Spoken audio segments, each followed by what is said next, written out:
Do you have any questions? Yeah, so you're saying that by the 8th week of school, there will be no insufficiencies at any of the schools in the district? That is correct. And on social studies, did the state come down with their new Spanish language adoption for the social studies text? Do you know what I'm talking about? They hadn't had that I done do, yet. and it is not yet available. Is that part of the insufficiency? No. Okay. All of those sites, the dual immersion sites, have the textbooks in English. Okay, thank you. First of all, let me applaud you for the work on your sufficiencies. But in respect to the textbooks that are missing, what are you using in place right now to provide instruction to those students? Most of the classes are using a class set. We're insufficient in that the students have to check them out to take them home. But they do have a textbook. They just are, they check it out from the teacher, take it home when they need to study, and bring it back. Dr. Barton? Yeah, my question was how these numbers compare to last year. Do you have a rough estimate? I'm sure you don't have the figures in front of you. I would have to defer to Ms. Dominguez. I was not involved with the process last year. Okay. They are better than they were last year. We had more insufficiencies last year. We were much more aggressive this year to ensure that the orders were placed earlier. In these cases, most of these courses were added in August after looking at the increased enrollment and after talking with students that they added additional sections over and above what was planned in September. So each year we get better, and this is a big challenge, as you know, working in a large urban district. It's a big challenge to ensure that you cover not only lost and damaged books, but you also handle increased enrollment needs. Okay, thank you. Any other questions? Yeah, one more question. I thought we were having decreasing enrollment right now, so how's that? High school. At the high school, we're having a jump, and what's... In courses, in certain courses. Certain so courses. Our enrollment has gone up about 50 students overall, but what we're having is we're seeing more and more students taking over those courses. Like AP courses, and you don't have enough text from those from the last year. Okay, thanks. Very good. Any other questions? Thank you. Sounds like Orwell in 1984.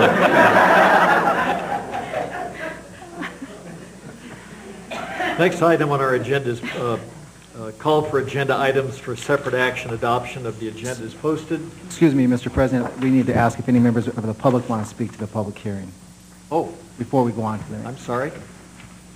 Very good.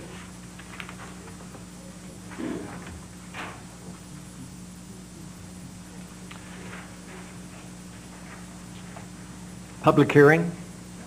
Comments? We shall close it. Thank you very much. Agenda items for separate adoption action is posted. Move on to approval of the minutes for the October 3rd meeting. I so move. Second. Discussion? All in favor? Aye. Aye. Communications, LA County Teacher of the Year, a very, very happy event, and I'd like to call on Mrs. Pat Kishi to begin us with that. Okay. Good evening, Mr. President, board members, superintendent, and executive staff. My name is Pat Kishi, and I coordinate the New Teacher Project, which provides support for all of our new teachers and also helps teachers clear their credentials. It's my privilege tonight to introduce 3 highly qualified, talented, dedicated, and committed teachers. 3 of them happen to be from Tincture, Mr. Bill Vogel's school.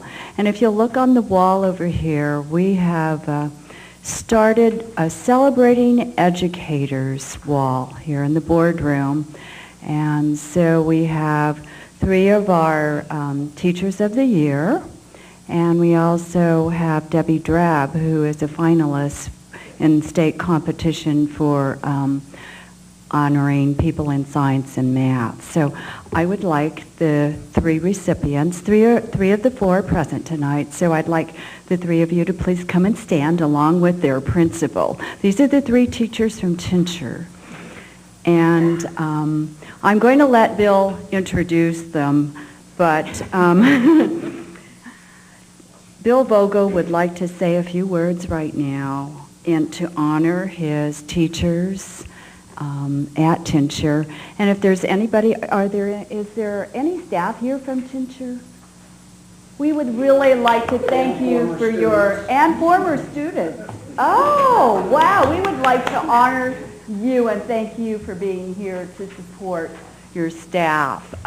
So Bill, I'm going to have you step up to the podium, and then we're going to give each of the teachers a minute to talk. Right, Teresa? A minute. Okay. Good evening, everyone. Thank you very much for taking the time to acknowledge three of my teachers. We at Tincture are so fortunate because I have so many wonderful teachers and staff members at Tincture Preparatory School. We're blessed. The students are blessed. With that being said, it's my pleasure to acknowledge these three ladies. First of all, Bev Moutet teaches language arts in the 7th grade. Anne-Marie Lander, who teaches social studies in the 8th grade and the AVID elective. And Debbie Drab, who teaches 6th grade science in the marine biology elective.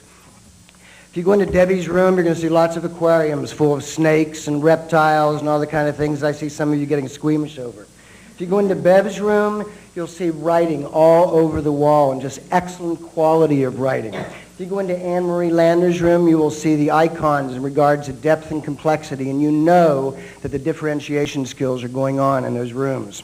You go into Debbie's room, and it is a hands-on approach to science, learning the process skills. If you go into Bev's room, the kids are enjoying literature. They're really enjoying reading. You go into Anne-Marie's room, and taking from the textbook title, History Truly Is Coming Alive. And Debbie, whether it be Debbie taking the week after we get out of school, when we're all burned out, she's taking the kids to the Florida Keys to study ecology, whether it be Bev on her lunchtime deciding to have weekly Scrabble meetings or clubs so that she can further the kids' vocabulary, I think. Whether it be Anne-Marie taking the students and being in charge of the student government for the entire middle school. Debbie's room, there's experiments going on all the time, whether it be in seismology or whether it be building the floor of the marine, in regards to marine biology. Floor of the ocean, excuse me. Whether it be Bev taking the kids over to Barnes & Noble and doing poetry recitals, or whether it be a kid that follows Anne-Marie Lander during spring break to Washington, D.C.